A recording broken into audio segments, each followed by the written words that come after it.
if you can see that. But dude. Oh, yeah. Come on. That's the water out there, which is really nice.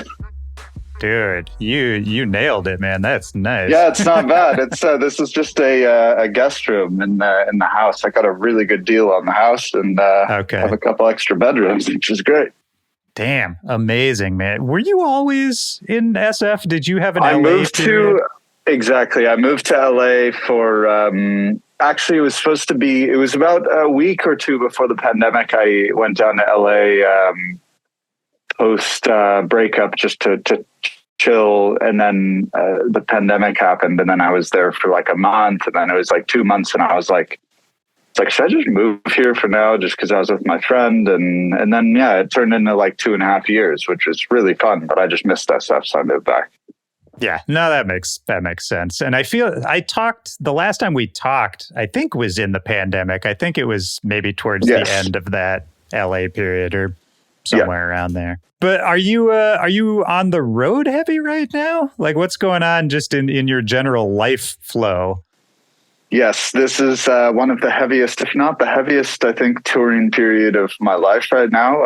Every week is 2 to 3, occasionally 4 gigs. And I think it's through April, May, I think at this point. It's like, so every month it's just, I was in Asia, and then I went to Burning Man, and then straight to the North American stuff. I think I had 1 weekend off post Burning Man, which was really helpful. But other than that, it's great, man. Like I know some producers don't love touring really hard. I really enjoy touring really hard, like, because I grew up as a DJ and a producer. I like, so I love DJing. I love traveling every weekend. Obviously sometimes it gets difficult or whatever, but it's like the positives so far outweigh the negatives. That, like, when I'm really busy and playing 2 to 3 times a week all over the world, like, I mean, I'm not going to sit here and complain. Like, this is amazing. No, of course. And I mean, you've always I feel like we talked about that a little bit before, right? Like, you've always loved the road. Absolutely love touring. Yeah. I mean, again, there's lack of sleep, and, your normal diet and normal habits may be shifted around, and it's a little bit difficult at times, but I love DJing so much that so far outweighs the difficulties. For sure. I mean, have you had to make any adjustments on the other end to enable yourself to keep going at this pace, like in terms of just life balance stuff? Yes, I have a few, not too major things, but I just make sure not to party too much when I'm in one of these periods of heavy touring, like drinking. Like I don't really like alcohol that much to begin with, but I like a beer or two, whatever. But I make sure to have maybe a beer or something before I play, or a White Claw. Really, it's easier on the stomach. I'll have like a seltzer before I play, and maybe I'll nurse one while I play. And I'm actually pretty good with setting a limit on myself, and I'll go into the night thinking like 2 max. This is it, and I actually do have 2. I'm pretty good at being able to sort of set a limit and follow it. So that's I think mainly because, like, if I barely get any sleep and I'm playing gig after gig after gig, not going on little sleep is kind of possible. Like on a weekend, like I just drink some coffee, get some nourishing food, drink a bunch of coffee before the gig and whatever. But if you're hungover and no sleep, that's not possible to play. So I just eliminated hangovers from my life. I just don't deal with hangovers by not drinking. So that's it's really that simple, folks. It's really that simple. No, I had a similar thing, man, way back now. But so yeah, same thing where I was just like, oh yeah, like I could not do this one thing and then I won't feel bad all the time. Yeah, exactly. I think when I was like 23, probably around the time we first talked, I was really, I was younger and whatever, and I was getting hammered every weekend, and it was really fun. But it was turning into I was hungover in airports every single day, and at the time it was fine actually. But after a couple years, I was like, "Wow, I really don't like to be hungover every single weekend." And then Sunday and Monday would be just canceled for me because I would be just so hungover, and I would just be like sitting there, like having to recover and whatever. And it's like just a simple. And I'm not saying an extreme where I didn't quit drinking. Right. I just like set limits, and it works fine for me for now. I'm like, wow, I can do 2 drinks in a night and be totally fine. So it's been a really nice adjustment. And also with the sleep thing, I just try to front load sleep and back load sleep. So if I know I have a weekend with a ridiculous schedule, like let's say I played Tomorrowland in Belgium, and I went straight to the Amsterdam airport, got on a plane to Amsterdam, flew to Brazil, played a show in Brazil, went straight back to the airport after that show, and then played another show in Brazil, all on the same day, basically, or on the same night of sleep. With situations like that, I'll make sure to sleep a ton the day before that, and then I'll make sure to have a day or two where I turn my phone off and I'm just in the hotel, even if I'm not sleeping, just resting as much as humanly possible. So I have those kind of adjustments with the sleep as well. But there's times in our job where we need to skip a night of sleep or have 2 hours sleep or whatever. It's just part of the game. So, Yeah, you got to turn it on sometimes, man. And sometimes it's still fun to turn it on and have those moments of like, this is a crazy thing that I'm doing exactly. Right now. Yeah. I mean, I'm playing Tomorrowland in Green Valley in Brazil on the same day. Like what? Yeah, it's just ridiculous. Yeah. Yeah. It's like, I mean, I'm never going to sit here and complain that I'm playing 2 of the most iconic things in the world in a single day. Like that's absolutely crazy. I will give up sleep to do that.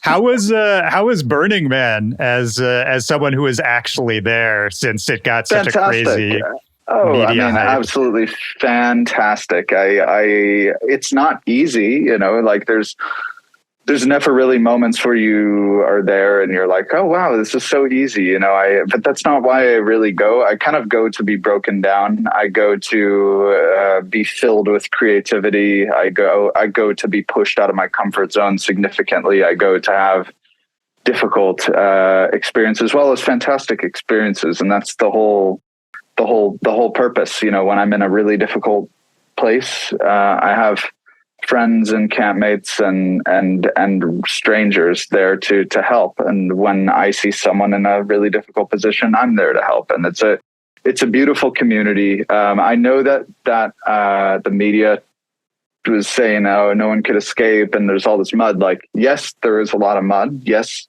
there was a time where you couldn't leave. Yes, there was times, I mean, the back half of Burning Man, you normally get around on a bike. Couldn't use a bike. It was so muddy. So you're on foot. Yes, all of this happened, but yes, it was very hard, I'm sure, for some people, but for my personal experiences, I had a fantastic transformative experience that makes me want to go back again every year. So dude, I mean, about it. Yeah. And I talked to a few people who were actually there, and they all said pretty similar things of like, yeah, there was mud, but it was a great time, and it wasn't a dystopian nightmare as it was painted.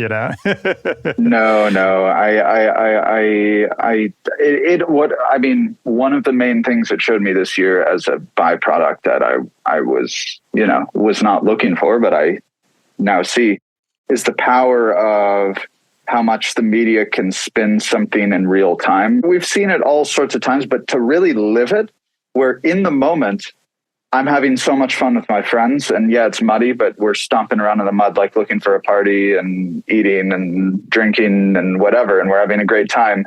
And I connect to the Wi-Fi, the Starlink, just to like see what's going on, check the weather or whatever. And I'm getting these texts pouring in, like, "Are you alive? Are you okay?" Yeah. I'm like, I'm not only alive, I'm going to a party with my best friends right now, and we're having a great time and watching a beautiful sunrise. Are we alive? Yes, we're much more than alive right now. We're having a great time, And to get those texts and then look at some of the news that was coming out in that moment, I'm like, wow, like this is really insane to see that that's the public perception of what we're experiencing, which is not what that was. So it was really interesting to see that in real time, for sure.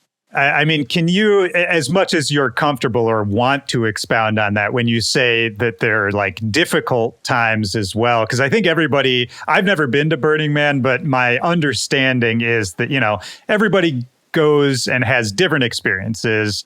People go for different reasons. Like, what is your experience, or what was it this year, you know, outside of the mud, obviously? Well, I think the difficult experiences, I mean, they can range, and there's so many different things that can happen out there. And I think that's the beauty of it, where every single person at this whole thing has a totally different experience. And for me, some of the mentally difficult experiences for me was thinking about my place in the music industry and thinking about the kind of influencer culture that we've gotten into, and thinking that, like, wow, like this is the industry that we're in right now. We almost have to be an influencer actor on top of making music and all this stuff. But with all that said, it took about 2 or 3 weeks to process these thoughts I was having at Burning Man. And after the processing phase, when I got home and I was grounded and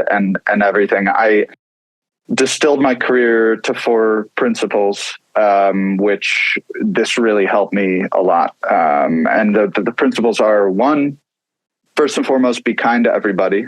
Just be kind to the promoters, the fans, your team. Just always be kind to everyone. 2, that's a good start. Is make music from the heart at all times. If you're ever making music for a different reason, then that, for me, that's just like, you need to be making music for myself. Like, what interests me? Maybe my sound has changed in the last 7-10 years, whatever.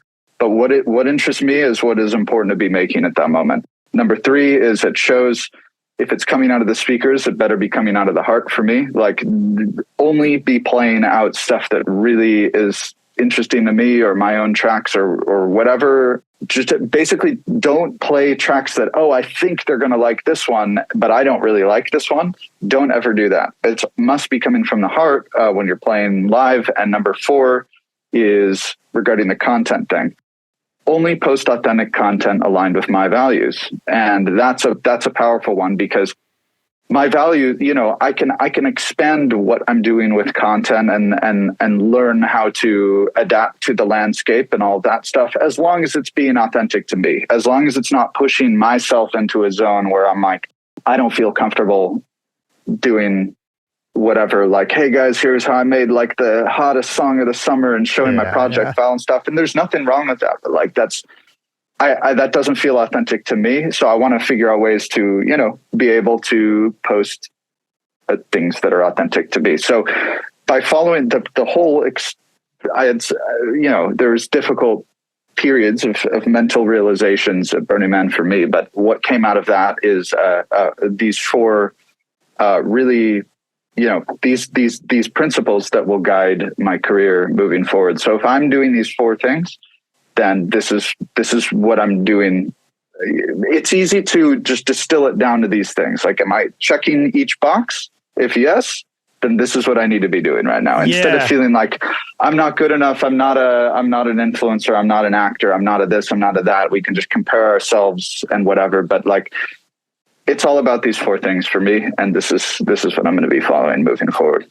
I think that's a really smart thing, man, to set up a framework like that, because then not only can you kind of do away with some of those feelings of not living up to some other standard or that kind of thing, but also then in the moment when you're doing something, because I think every artist at a certain point is, you do something and you're like, I don't know if this is good or bad yet. I don't know if this is a cool concept or a corny idea. But if you have a framework behind it, you're just like, oh, well, does it fit with this framework? And it's an easy yes or no question. And then you can kind of just move forward quickly. And that's it. And I think with the modern landscape of which was this big thing that I went into Burning Man thinking about, like, what is my place? You know, what how do I fit in this modern landscape of content being pumped out and like all this stuff? Because it's changed a lot in the last even 2 to 3 years. It's like significantly different than it was, you know, in 2020, 2021. Oh yeah. It was accelerating into what it is now. But I think at the end of the day, I also realized there's always going to be room for quality. I think people who really like the kind of music that I make or other styles of music or whatever, like there's always going to be people who are looking for quality music. Like, sure, the industry can pivot into this and that and how to market yourself and what you have to do and like all this stuff. And I think that's all part of it. But at the end of the day, there's human beings on the other end there who like really want a quality album and really want a quality set and want to go and listen to music maybe that they haven't heard before. There's always going to be an audience for this. And I think if you just stay true to what you're doing, I really do believe that through all of this, you know, maybe I'm not going to be the most trending, viral, whatever, but it's like, is that really the goal of what I'm doing? No, the goal is to put out quality. So, you know, that's, I will hopefully live by this and continue to be doing this for a bit of time. I love that, man. I have a thought branching off of that, but I have to ask, and again, if totally fine, we can take it out if you don't want to talk about it, but it sounds like what you're talking about, these realizations, these sound like psychedelic realizations to a certain point. Were there some plants involved with this? There were probably some plants involved, but I would probably not say like I think I just don't want. I don't know. Yeah, there were plants involved in these realizations. We don't have to say any more than that. I was just because those kinds of realizations, I think, 100%. 100% psychedelic infused, and I had a really not a difficult experience, but it was like one of the tougher trips I've had, just with all the elements. And there was a dust storm that day and the storm was rolling in. And I was like, really like, and I was like seeing all these influencers running around with like video crews and stuff. And I'm like, I'm like, what am I doing? Like, what has this industry become? Like, and that led to, it did take about 2 weeks to process that. But it turned into such a positive thing. But I think you honestly have to go through some difficult experiences if you want to get something out of it. Well, it's such a funny idea to me that you're thinking about these ideas, this influencer culture, and this doesn't fit my mold, and then all of a sudden they're physically in front of you in like the artsy space that you came to like get away from it. I was talking to Dave Dresden about this. It's like there's a beautiful piece of art at Burning Man, and I want to look at the art, and maybe I want to take a photo of the art. And it's like there's an influencer standing in front of the art doing a photo shoot. Like, move. I want to see it. I want to see the piece of art. Stop doing a photo shoot. Like, one photo, fine. Like, you're standing there for like 20, 30 minutes doing a shoot. I want to just see the art piece. Just can you like move over a little bit? No offense, but it's no, and that's so perfect. At a place that's like expressly established to be about making the art and appreciating the art. I know. I thought it was really funny. Again, one photo, 2 photos, whatever. I took some photos in front of art. That's cool. But like if you're there for 20 minutes, like you've got the shot, like let the people see the art. Well, okay. So my other thought, branching off of what you were just saying, I wrote this down because I was listening to the new album, which I love, and I was thinking about older conversations you and I have had where we've talked about this idea. But what I wrote down is that one thing I really love about you is that you, in the age of short form content, you're like doubling, tripling down on long form content, like long tracks, an album that's mixed together as one cohesive piece. your record label where you released an 18-minute song as like the debut or like the first piece on the label. All these things, man, that again, I think goes back to some of those principles you were just talking about of, representing yourself fully through your art and doing it the way you want to do it. But I don't know, man. I think because we are in this odd influencer time and short form, 10-second clips and all that for clicks, like I think what you're doing to me stands out more and I think is more intriguing to me because I can see you sticking to those principles. And, I think that's interesting intellectually, but I also think just as a fan watching it, you're like, oh, this is different. Let me look into this just because it feels different, Right. I appreciate that. At the end of the day, it comes back to my thought of like, I just want to be delivering quality that is from my heart. And if I wanted to be the hottest chart top in whatever, I would be in pop music. Like I'm in a different style of music and there's an audience for what I do. And I really enjoy what I'm doing. And I'm grateful to have fans that enjoy also what I'm doing. And like, that's it. Like, I just enjoy what I'm doing. And I'm grateful to have a platform to do what I want to do because I did hit that realization that like, oh, you could kind of pivot and maybe reach more people or whatever, this and that. I'm like, I just need to be stoked about what I'm doing. That's it. That's like, I just made the album another mix, all my albums, but this last one, especially in a time, as you say now, that's short form driven. I made it a long form mix because this is what I want to do. And this is how I want to present my work. Yeah.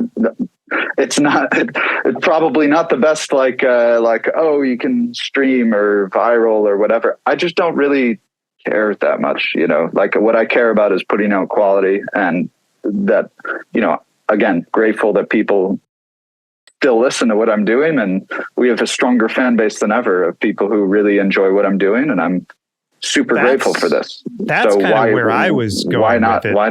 Why not keep on doing it? Because I like it. Exactly. Because the fans you do have, and I want to expand this kind of as like a note to any up and coming artists listening to this too, is that's the whole thing is that, yeah, maybe you could have gone a little more, I don't know, mainstream or just adjusted what you were doing to try to reel in a bigger audience. But because you've done it the way you've done it, the people who you do connect with, they're going to be fans for life. You know what I mean? Like those people. I'm grateful for that for sure. Yeah. It's like crazy seeing like the same person coming to like 15 shows or whatever, like in a year. I'm like, yo, how are you doing? Well, I would make the argument that that's maybe more valuable than casting the widest net possible. You know what I mean? It could be. I mean, I'm again, it's like, it just comes from writing from the heart and playing from the heart. The 4 principles I was talking about, like this is what guides what I do. And if people enjoy that, that's fantastic. I'm really, really grateful for that. All I'm saying is I think you're on the right track. And I feel like the people who do connect with those principles and connect with what you're doing it's going to be a deeper connection than somebody who's, that's all I'm trying to say. I look up to a lot of, I'm so thankful to work with so many legends who have been around the industry for 20, 30, even close to 40 years. And the common thread in these folks' careers is delivering consistent quality constantly. It doesn't need to be the most popular thing. It's just finding their niche, delivering, evolving, delivering quality over the years. It's like the people who I really look up to, and I'm grateful to work with now. And I want to, honestly, someone who's inspired me significantly lately is John Digweed. And he's been around for ages he's still putting out quality. And he's played like 6 or 7 of my tracks this year, like in his sets and stuff. And we've become friends. We've been talking. He's having me do a release on Bedrock. It's like, he's someone from a personal level, you know, I've been going to his shows for ages, and Legend, I would say he's my favorite DJ I've ever seen play. Like, I've seen him do his 6-7 hour sets, and it's just like mind blowing how he can control the crowd just constantly for hours and hours and hours. And I've learned so much from him. So now that we're friends and we chat, and I've learned a lot from him, it's like I really respect what he's done, because he's blowing my mind, and he started DJing in whatever, the late 80s or early 90s. And he's still blowing my mind, you know, in 2023, like delivering fresh, high quality, incredible sets that are so inspiring to me. I'm like, and obviously the tracks he's playing, those aren't like the chart top and like biggest tracks. They're like super weird deep cuts that he finds. But also as a further, what's something I've learned from him is he'll play my track or some of my tracks in his set, knowing that I'm there. And it almost shows me how he sets up my tracks in his set. So I learned something about like what my tracks were surrounded by and how he kind of did it. And then that I can take that home and learn how I can apply that to my own sets. And that's a crazy, mind-blowing lesson that I'm grateful to have. But I do respect how he plays my tracks. Then I can learn about how I can be a better DJ by seeing how he does it. You know what I mean? Yeah, so that's been a really cool lesson as well. Well, yeah. And I mean, he's at the very top. I mean, in, you know, the late 90s, early 2000s, like, speaking of, you know, being popular or being the hometown hero or whatever it is. I mean, he was a global megastar. He was like a celebrity DJ in like the late 90s, early 2000s. Crazy. It's insane. But then to see, you know, that he's still doing it now, still doing it in an interesting way, still somehow like kind of vital and like engaged and all of that after he had that whole, you know, megastar experience. I think there's a lot of lessons to be taken there, where it's like, yeah, sometimes the spotlight's shining on you and sometimes it's shining somewhere else. But it seems like he's kind of been the same guy the whole way through. He's just always delivered quality through the years since I started following him. And then what I've learned and listened to sets of his from the 90s and 2000s and check it out. It's always music that comes from his heart. So that's really, really inspiring to see. And I think it's a good guide. Just do your thing, you know. No one wants to see an artist who's making music or playing music for somebody else or some other reason. I mean, maybe some people would want to see that, but that may not last for many years. But then you look at John and artists like that, and it's like, on the third decade or whatever of doing it, you know, isn't that the goal? Like, it's a marathon. Yeah. It's like, you want to sustain doing this for a long time, doing it the way that you want to do it. And I think that's my mindset shift. You know, I'm 29 now, and it's like, maybe when I was a teenager, I at least wanted to be like the biggest DJ and put out the biggest and the best and whatever, and biggest and best. Those are different things, but it's like, what you mean. You want to be the biggest, you want to be the biggest, you want to be on all the biggest everything. And it's like my mindset has shifted over the years. And now it's like, I want to sustain what I'm doing for a very long time, doing it the way that I love to do it. And obviously it's nice to live comfortably. You know, I'm grateful to live comfortably at the moment, but I want to sustain living comfortably, doing what I love doing for a long time. And that's my goal. Yeah. And I think too, this is something I've been thinking about a lot lately, is to use the Digweed example, is that kind of like you were saying with those 4 principles, you don't want to let the bad times or the uncertain times throw you off your game too much. You want to stay focused.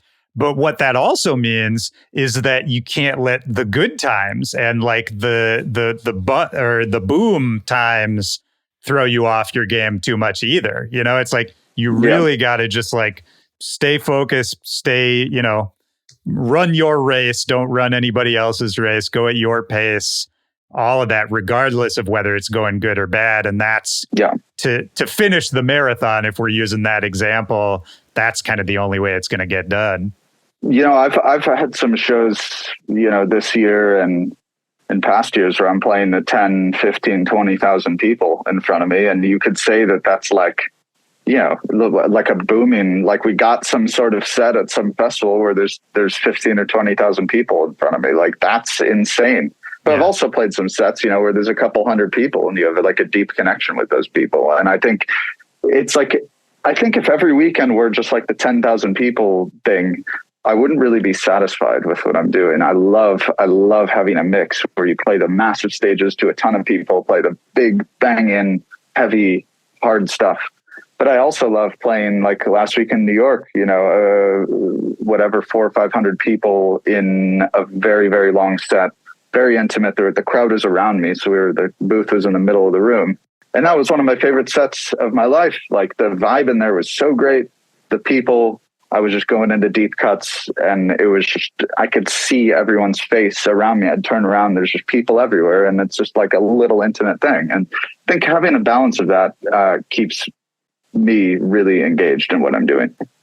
You do it 100%. And maybe that's a good way. I wanted to ask you, as shows get bigger and things are going well, I saw that you were doing some of these, I think you're calling them Diivine Inspiration shows. Yes. Which are kind of you on a more produced set as far as working with, visuals people, like live VJs and just more stage production in general. But for you, as somebody who famously doesn't really pre-plan sets, because I think a lot of people who just go to these shows, if you see a giant, stage with synced visuals and lasers and all that, people almost just expect that it's pre-planned. That's not the case. So for you, how do you, like, in terms of like the nerdy side of like actually making the show work, how do you do those shows as far as you don't know what you're going to be doing? So how do you work with, people doing visuals in production to be able to put on a bigger produced show like that? It's a great question. Basically, we have first we have a couple time-coded moments in the show where I will have 3 different tracks that I know I will play at some point. I don't know when they're going to be played or whatever. But the time code software, so when I push play on that track, it automatically syncs with the visual, and the stuff is all going to happen perfectly in sync. So we have like the track in sync with the moment, but I don't know when I'm actually going to play that moment. And then in the bigger scheme of the set, I just tell the lighting and visual people know, I give them a big Dropbox folder of like all these potential things that I'm going to do. And then I'll give them like a text doc of like, I'll start more deep and hypnotic, because the flow of my set is probably going to follow this sort of thing. I don't know exactly what's going to happen, but I like to start like in a 2-hour production thing. I'll start a bit more deep and hypnotic and just keep it pretty hypnotic and steady, slowly bring up the energy, whether we go somewhere to Technoland or somewhere to housey land or wherever it may be, that's where it starts to diverge. I will start hypnotic, but I'll figure out which way the crowd is responding more. And they give me cues. The crowd gives me cues. If I go to somewhere a little more techie, I can see in the room how much people are dancing and moving or whatever. And if we go to somewhere more melodic and that's what's causing people to dance and move, you go down that path. So I get a cue and I go down whatever path I'm going down. Then I make sure when I'm going down that path, I want to have a couple left field, right field, like different things going on, so you can have some surprises in there. And I don't know what those surprises would be until I'm in the moment, because I don't know what I'm playing. And then once you're far out there and doing your thing, and in the Austin show, for example, we're going deep into, like, I was playing pretty hard, like pretty banging, more techno, and people are going mental, and the production around me is going mental, and the crowd's sticking around, and people are screaming, and I see all the hands. I'm like, this is great. But then I want to have a conclusion that, is memorable. So the conclusion for Austin was very euphoric, very melodic. Like my track on my new album, Good Times, I think that was the last track of the set. Stuff like that. But to answer your question, it's a long-winded thing. The lighting, the visual good. People know the kind of flow, and they know that I'm, what's the word? Like holding back. I'm not giving the biggest bangers at the beginning. So They know with the production as well, they hold back a little bit. And as things are progressing, if we're an hour and 20 minutes into the 2-hour set and I'm ripping hard bangers, they know also make the stuff go crazy at that point. Like have all the lights and all the lasers going crazy and the flashing and the nuts go crazy. But that wouldn't really make sense to do all that stuff on track 2 when I'm playing a deep hypnotic track. Maybe that we want just some warm light, not too much going on. So they know how to reflect. They're almost jamming with me live. Right. They know the flow of what's going to happen. I know the flow of what's going to happen. I don't know exactly what is going to happen, but they know, don't unleash everything on track 2. Build as I build. And then with the conclusion, if it's going a warm conclusion, of a lot of warm, a lot of orange and yellow and beautiful like sunsets at the end, like whatever, if that's the way that's going. If it's going pretty heavy and a little bit dark towards the end, more blues, more dark, like more minimal lighting, they know how to follow what I'm doing. So it's a great way to be able to literally play live, like live in the sense of, I don't know what I'm going to do. They don't know what I'm going to do. And we're all jamming. I think it's funny that some live things these days are like actually not live. Like there are artists who do live sets and they do them fantastically, but there are some other sets that are live, but like they're actually not live at all. And it's like, I feel like what I'm doing is actually live because it's like, I don't have any idea what's going to happen over the course of the night. And neither do they. Dude, and it's never going to happen the same way twice, right? Like whatever it is, it's only going to happen that one time. Yes. And I think that's super cool. I mean, it's very similar. Did you, I'm assuming you didn't, but I mean, what you're talking about is very similar to the way that like improv performers work. Yeah. Mm-hmm. Did you have any theater, any background ever like that? No, I was always just DJing. Like, honestly, like it was always, I started DJing when I was 8 or 9 years old or so, just because I just loved music. And I think the improvisational thing, I've always been improvisationally DJing since I was 8.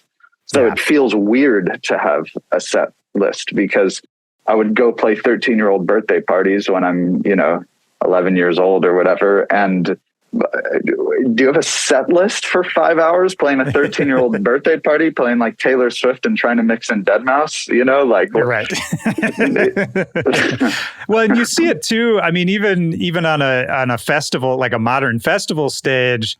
And again, this is, I guess, a message to like younger artists, but it's because I think it can be so easy when you're starting off and you get maybe a first big show that you're really excited about. You start in your head planning out like, oh, I'm going to play this and it'll be, the moment will feel like this. You envision it.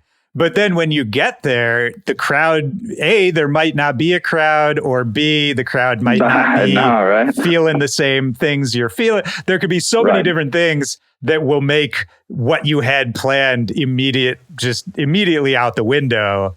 And 100%. I think a lot of artists fall into a trap of planning too much early on too. But to be fair, I think also as for me, I like all sorts of music and I make all sorts of music. I love really melodic, euphoric. I really also love groovy techno. I love housey, tech house, like minimal. I like hypnotic, deep prog. Like I like all sorts of stuff, and I figured out a way to kind of make it all sound like me and have it make sense.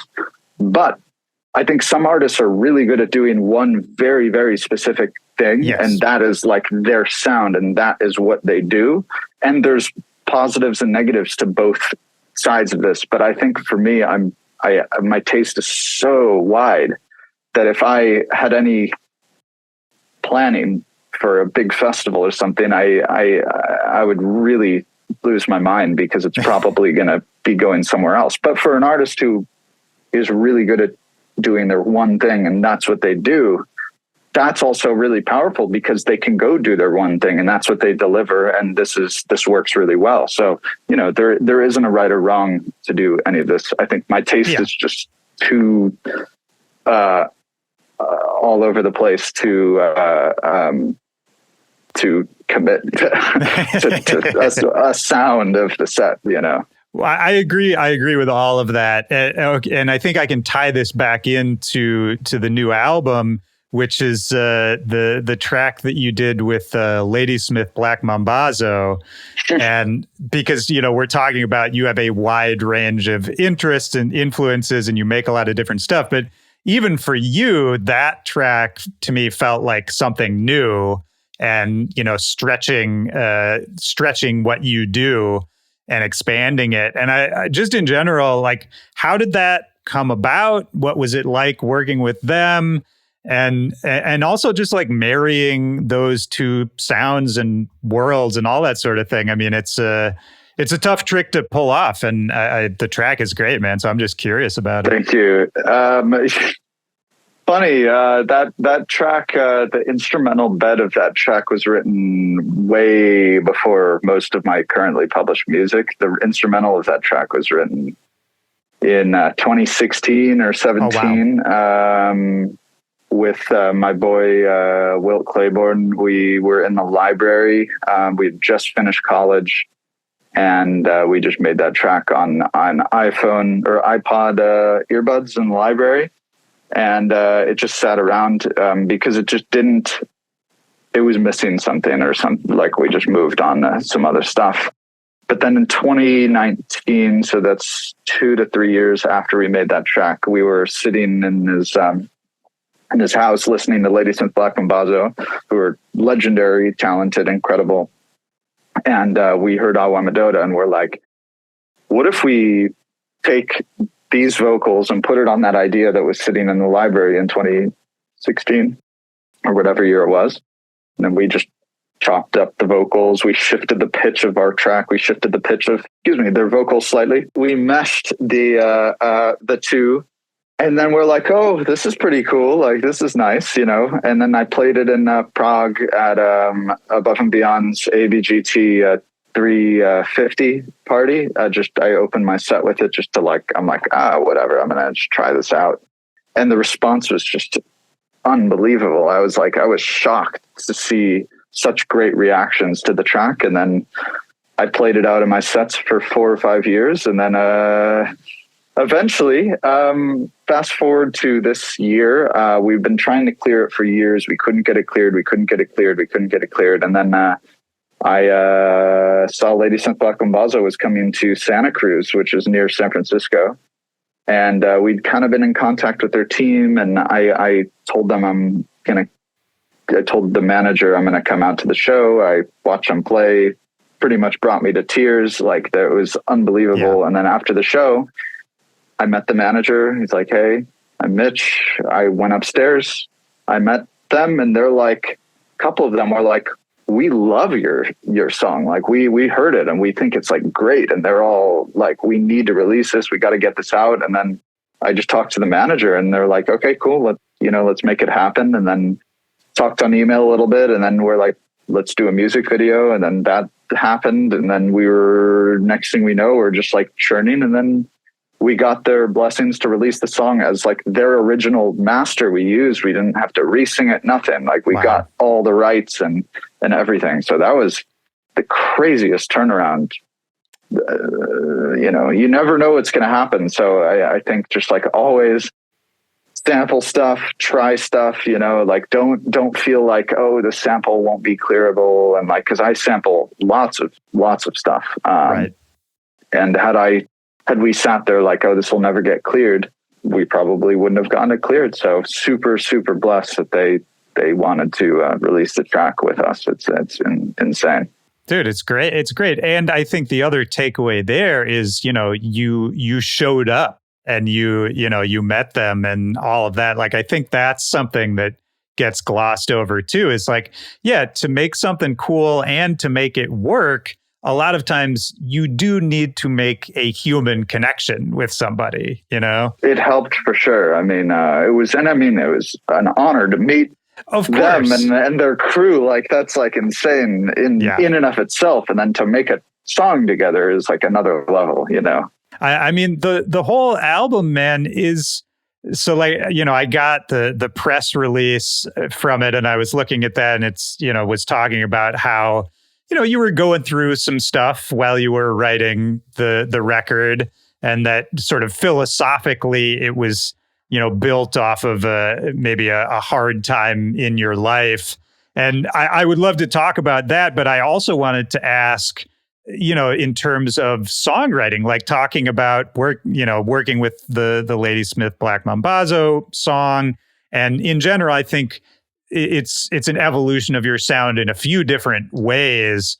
So like, you were in a different place in your life and you had life stuff going on. Were you also in a different place as a producer, as a songwriter? Like, musically, do you feel like there's something going on that's different?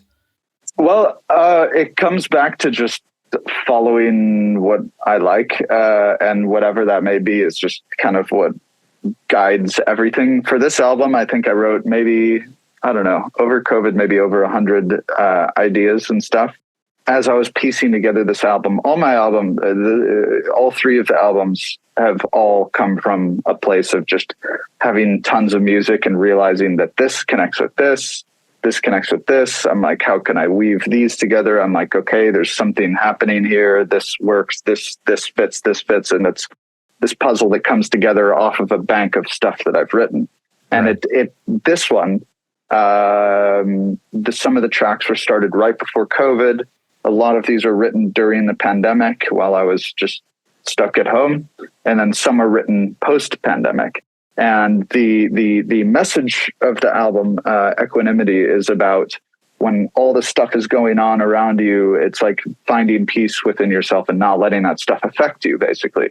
And that is the theme of this, because some of the tracks were written pre-pandemic, some were written mid-pandemic when all my shows got canceled and all this stuff. And then some were written post-pandemic when we're back to reality in whatever form it took.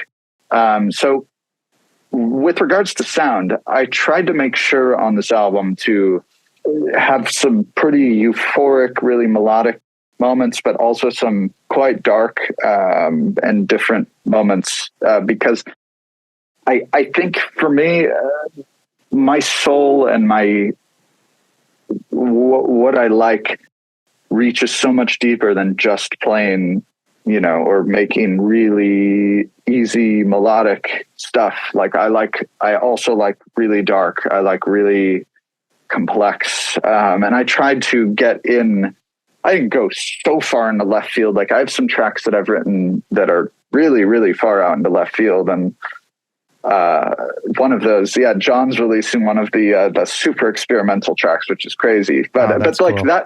But the aesthetic of that doesn't fit on the album. So that's why I have a different outlet to release that. But with this album, what I'm saying is, I didn't want it to just be happy melodic tracks. I didn't want it just to be dark techno tracks. I didn't want it just to be anything. I wanted it to have all these different flavors and influences that tied together all my feelings and the difficult times and the good times, with no pun intended on good times. That's a track on the album. And I wanted to tie it together in a flow that similarly represented my mental state, where I would get into a really bad state and then I would get into a good state and then I would get into a bad state and it's a good state. And that's just natural. And it's important to realize that it's natural to go through a bad time, a good time, a bad time, a good time, a bad time, a good time. And I wanted that to reflect in the album. So with regards to the comment about songwriting, to be honest, I'm actually a terrible songwriter. Like, that's my worst. Like, I don't do like the lyrics and all that stuff. Any words that are in my songs generally are samples or written by like a singer if I work with a singer, but I'm generally, I'm really, my strength is making the beats, like the music, the melodies, the grooves, the percussion, programming, the synths, like stuff like that. I'm not very good at sitting down and kind of writing a song. I prefer to get my expression out in the music. Like Equanimity, the album, it barely has any lyrics. It has Awa Medota and it has Good Times, which is a sample. Outside of that, I don't think there's lyrics, because I just want the music to convey what I was feeling, and I want the music to convey whatever the listener wants it to convey as well. I mean, I would maybe make an argument that that's just a different kind of writing, because to me it's like I think what one of the things you're really good at is seeing how pieces fit together and sort of seeing the larger vision of having all these individual elements and how it will sound when certain of them are combined in certain ways. And to me, that's just a different form of writing. It's not writing with words, but it's still, telling a story with sound and taking people on a journey. I mean, I just think that's a different kind of songwriting, man. Yeah, true. I think typically, in this world, we see songwriting as, or I feel like it's making a song, writing it on paper. How can we distill this down to a 15-second clip and blow it up? And it's a very impressive art when people do that. Don't get me wrong. That's a whole, absolutely. Yeah, that's a whole career. That's what I'm saying. That's not my expertise. Like, I'm not good at doing that stuff. I recognize, and that's not my passion either. I don't like doing that stuff. So I'm like, comes back to our discussion. I want to do what I want to like doing. That's the whole point. Like, I want to do what brings me joy and pushes my intellectual and creative boundaries. That writing lyrics on a piece of paper doesn't fire that up for me. What fires it up for me is exploring sonic landscapes, using these guitar pedals I have here, nice. Like running stuff through those and getting these crazy soundscapes, like stuff like that really is inspiring for me. Yeah, absolutely, man. And I mean, so going back to sort of the philosophy or like the life experience of it too, it sounds like you had some difficult times, like between the pandemic and, you had mentioned like the breakup that you went through and all of that. Do you think... Yeah, breakup, grandmother's death, pandemic, like losing all my income, losing all my shows. It was a really dark time. It was not an easy, it was brutal. Well, of course. And I don't let me like gloss over the fact that obviously all of those things are very hard, and I'm sorry that you went through them. But I'm also curious, talking about getting inspiration and all of that, like how much and how so do experiences like that affect you creatively and musically? I think output requires input. You can't just like sit around all day and expect to or not experience anything, whether it's good or bad, and expect to be making stuff that's pushing your creative boundaries. You can. I find that creativity for me comes in very, very intense bursts, where I'll feel the burst can last a day. The burst can last 3 days. The burst can last a week, maybe pushes 2 to 3 weeks sometimes. But those are the times when I'm making so much. Like sometimes I'll have a week and I'll come out of the week with like 15 really solid track ideas, like in 7 days. And then sometimes it'll be like 3 months and I can't even make a single idea. But what I've learned, for me, it's different for everyone. I don't push myself when I'm not feeling inspired. I just wait for another burst to happen. And then when I'm feeling it, I just make tons of music. And then that's how I work. I'm not a person who sits down every single day, expecting to do something productive. When I really feel it coming on, I just capitalize on it and I cancel. That's why plans are very difficult for me. Like when people are like, let's get dinner, let's go do this. Like if it's in a creative burst for me, it's really...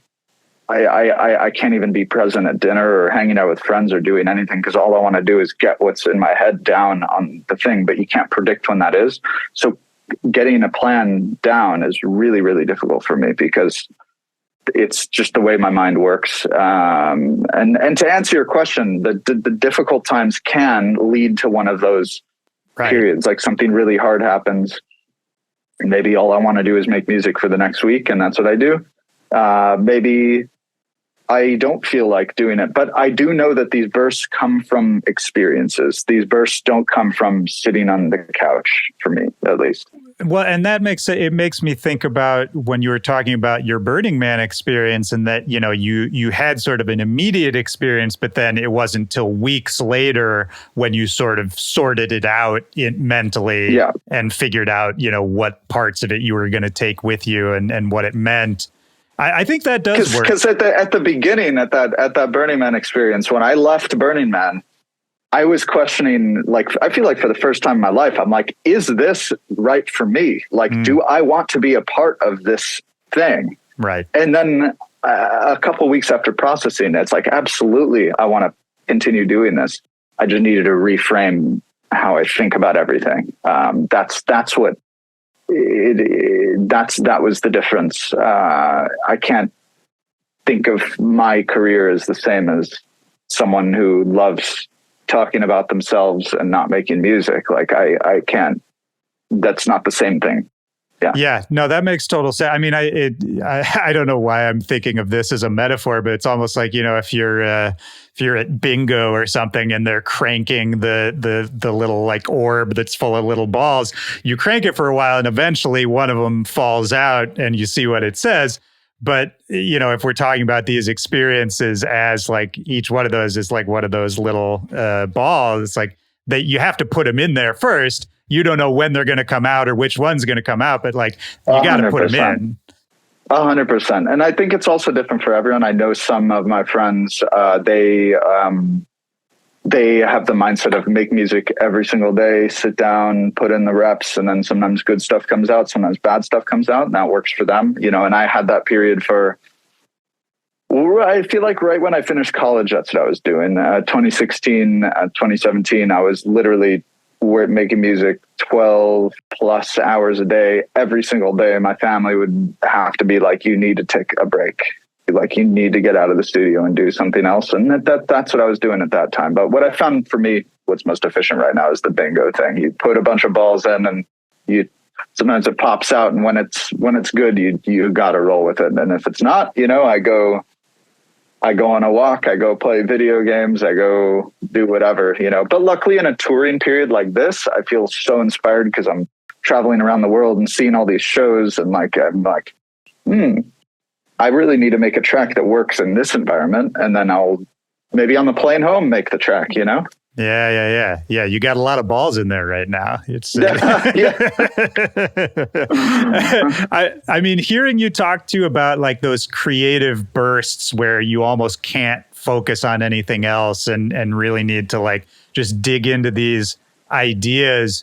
Is that at all connected? Another thing I was reading when I was getting ready for this is that you recently got diagnosed with OCD. Or yes. like it wasn't recent, but it was years ago. Yeah. I see. I've had it all my life, but it was mid-pandemic. Yeah. Is that connected to those like creative burst things, or like say your family's like you need to take a break, that sort of thing? Like for you, does it manifest in that like hyper focus way? Yeah. It's like an obsession in what I'm doing. It's always been like this since I was a kid. Like when I was, I don't know, 4 years old and I had like a Game Boy or something, I would just like obsessively play that. My parents would have to take it away and I would just had these hyper obsessions with whatever I'm doing in that moment. I'm lucky that at some point the hyper obsession turned into something, you know, like making music, or it's like if I'm, it's like if I'm getting hyper obsessed on something, at least it's something creative and it brings me joy and other people joy. So it's like I kind of had to channel that energy into that. What I realized with having OCD is a lot of people think it's like I have to like clean everything and adjust all the panels perfectly. It's different for everyone. It's mainly just like sitting with uncertainty is the most difficult apart. There's obsessions and there's compulsion. So like for me, uncertainty is extremely difficult. And I will like ruminate on these thoughts. And like, let's say, for example, I make 2 mixes of a track, and this has happened a lot. I have mix A and mix B, and I don't know which one sounds better. I go to my car, I test it. I like them both. I don't know which one's better. I test it in the studio. I don't know which one's better. I send it to a friend. They say, oh, I like A more. Then I send it to my manager. He likes B more. Then I send it to my dad, and he likes A more. Then I send it to another friend, and they like B more. And then I end up sending it to like 30 or 40 people, and then half like B and half like A. Then I'll sit here just having so much anxiety. Like, I don't know which one's better. I don't know which one's better. I test on my AirPods. I test on my car. I test on a walk, test in the club, test on my studio. And I'm sitting here and I'm just like having an anxiety attack at this point because I don't know which one is better. And ultimately, you just need to pick one and just go with it. And both may be really good. You know, that's just one example of how that manifests in my life. Most people would be able to be like, okay, I'm just going to go with this. The uncertainty of I don't know which one is better, that really, really does me in. So there is an obsession of perfectionism in what I do because of my mental state. And I think that's, it's a great thing. But I think the key, what I've learned with my therapist who I was seeing is, as long as the obsessions and the compulsions are like not harming me or other people, like health-wise or whatever, as long as it's like obviously with the law, like aligned with the law, my moral values, as long as it's not breaking like moral issues, legal issues, health issues, I just kind of accept what I'm doing, you know, like I instead of trying to stop the obsessions, I just let them happen. And as long as it's not harming me or harming someone else or harming relationships or whatever, I just accept that this is how my mind is wired and this is what I do. So I think that was a really powerful realization for me. Like, it's okay to have these obsessions. It's okay to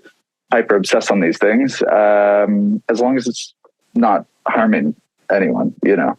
Does that allow the anxiety to lessen a bit? Like, if we take that A-B example, like if we take that A-B example, like how would you deal with it differently today than before? Well, the fact that I recognize that this is what is happening right now, then maybe I'll still ask some people, is A or B better? But at the end of the day, I won't have as much anxiety about the whole thing. And it doesn't lead me down to a path of having crippling anxiety where I can't function, because I understand that this is what is going on. So I think just having a better understanding of how my brain works has allowed me to capitalize on how it works instead of letting it be a hindrance.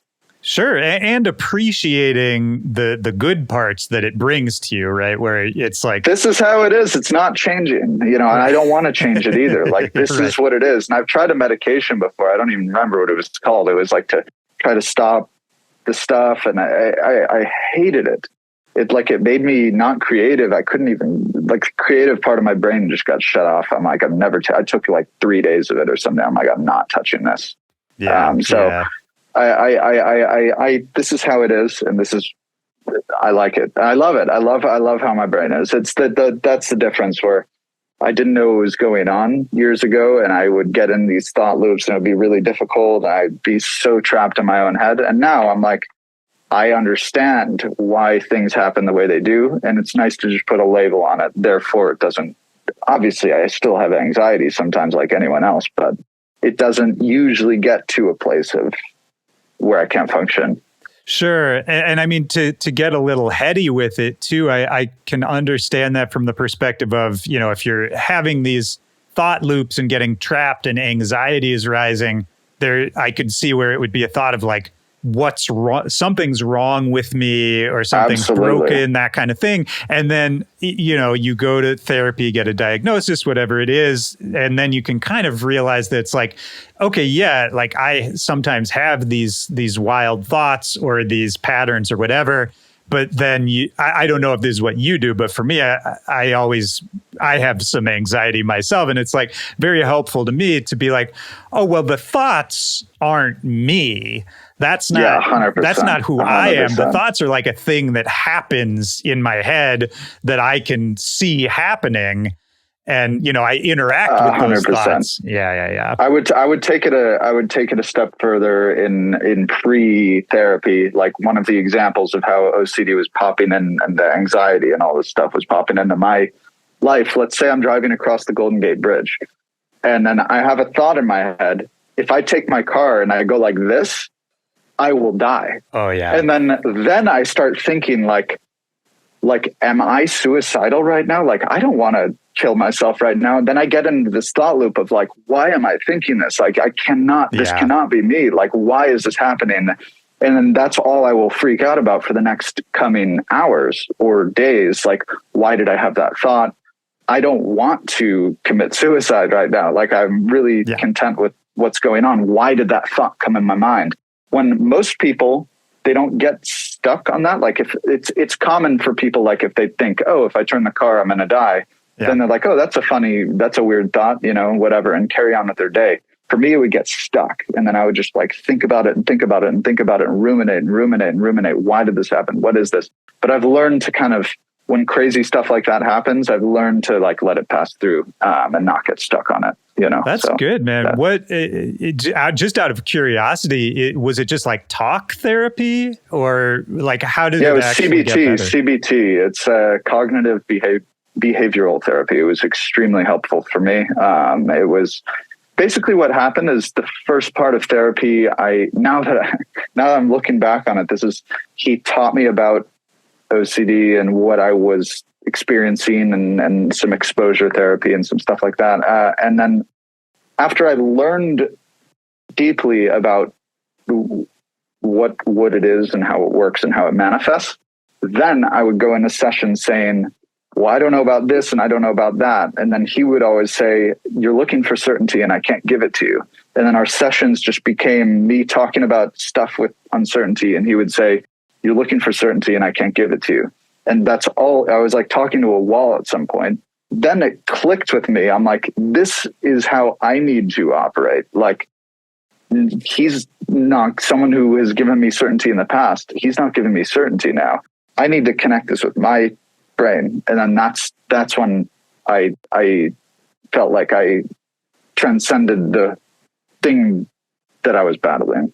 Yeah, it's so fascinating, man. I mean, it makes me think about too. This is something you and I talked about a long time ago, that you're always hearing music playing in your head. Yeah. Like it's always going on in the background.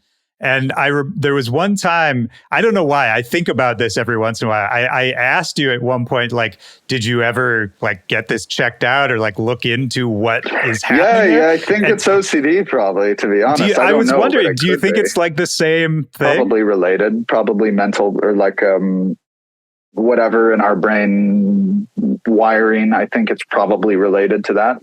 I'm hyper obsessed with music to the point where I can't stop listening to it all day.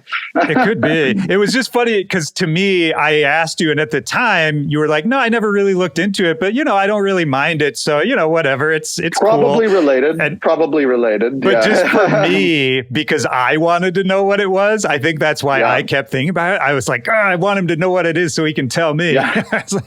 Probably related now that I think about it, but Yeah. It's so interesting, man. And it's still going on, right? Same thing. Yeah. Oh yeah. Yeah. That's it's so cool, man. I don't know why. I just think that's cool. It's great talking to you again, dude. Is there anything else? I'm just looking at my notes here to make sure I got everything in. Is there anything else on your mind? Anything else we should say about the album? I really, really appreciate the chat. It's a fantastic chat as always. Regarding album, I think for anyone listening who wants to check it out, it's like, it's like 50 whatever minutes. Have like a 50-minute whatever block when you're traveling or in a car or at the gym or taking a walk or whatever, and like and enjoy the whole thing, because there's messages early in the album that come out later in the album, and that's kind of what it's meant to do. So I would say give it a chance to like listen to the whole body of work if you find the time, because I put in so much love and care to making sure, you know, that it flows as one piece, because I think a lot of times in modern days, and this is not a criticism to anyone, it's just what I've noticed, a lot of quote albums are not like, it lacks a cohesion, is some of the albums that I've listened to, where it feels like just a bunch of tracks kind of thrown together. But I really, really make an effort to have cohesion in my bodies of work. And there's artists who have amazing cohesion as well. I'm not saying that there aren't, but think in a modern time of like single album with 2 extra tracks on it kind of thing, I really try to steer clear of that and have cohesion. So I hope you enjoy the mix. Dude, I loved everything I heard, man. I was listening this morning, and it's funny, while you were just talking, like, you know, we've gone back and forth this whole hour talking about like short form, long form, doing it the way you want to do it, all that sort of thing. But I just realized, you know, you were talking about take a 50-minute chunk of time, put it on, let it play out, experience it. And we're sort of told in this era that everybody wants short form, immediate pleasure, that kind of thing. And it's all for clickbait, that kind of thing. But what I just realized, algorithmic. That's all algorithmic. Yes. That's not what people want. Yeah. Keep on talking. Yeah, but my point is, I just realized also what's bigger than ever in this era is podcasts, which is all long form. And people put on a podcast expecting to listen to it for an hour or 2 hours or whatever it is. And I can't believe I've never thought of this before, but I'm like, why can't we just reframe what we do with music to appeal to, because, you know, podcast listening is huge and everybody does it. I listen to your podcast all the time. Oh man, that's awesome, man. That means a lot to me. But yeah, not even mine, but just I listen to podcasts all day long too. And it's, I don't know. Now that I say it, I'm like, oh, right. Why can't this work for what we do? Like, it just, somebody could absolutely put on your album. Like, it's the same thing. I've thought about this deeply as well. I think it's a matter of, obviously, the algorithms and the social media and how it's presented and how we reach people is what has made the industry and people think that this is what should be done, when in reality that's not like human need. You know, this is algorithmic need. Some people, you know, myself included, I get stuck in dopamine hit scrolling fits, you know, and a lot of people do, and that's how you push stuff out to people right now. But that's not necessarily what everyone wants or needs. Sometimes you have to kind of search a little bit to figure out exactly what you want for entertainment or music or podcast or whatever. It's not going to be thrown at you at the front, you know. At least for me, the stuff that really deeply resonates with me maybe wasn't being blasted out at me at all times. You know, I had to kind of search for it a little bit, but it makes it a little more special in that way as well. Yeah. And now that we're talking, man, my mind is racing right now, but I really wish that some of the streaming platforms, there should almost be another category for mixes. You know what I mean? That were sort of offered up algorithmically the same way they offer up podcasts or the same way they offer up singles, but just long form mixes. I feel like that could actually be really popular. I think there's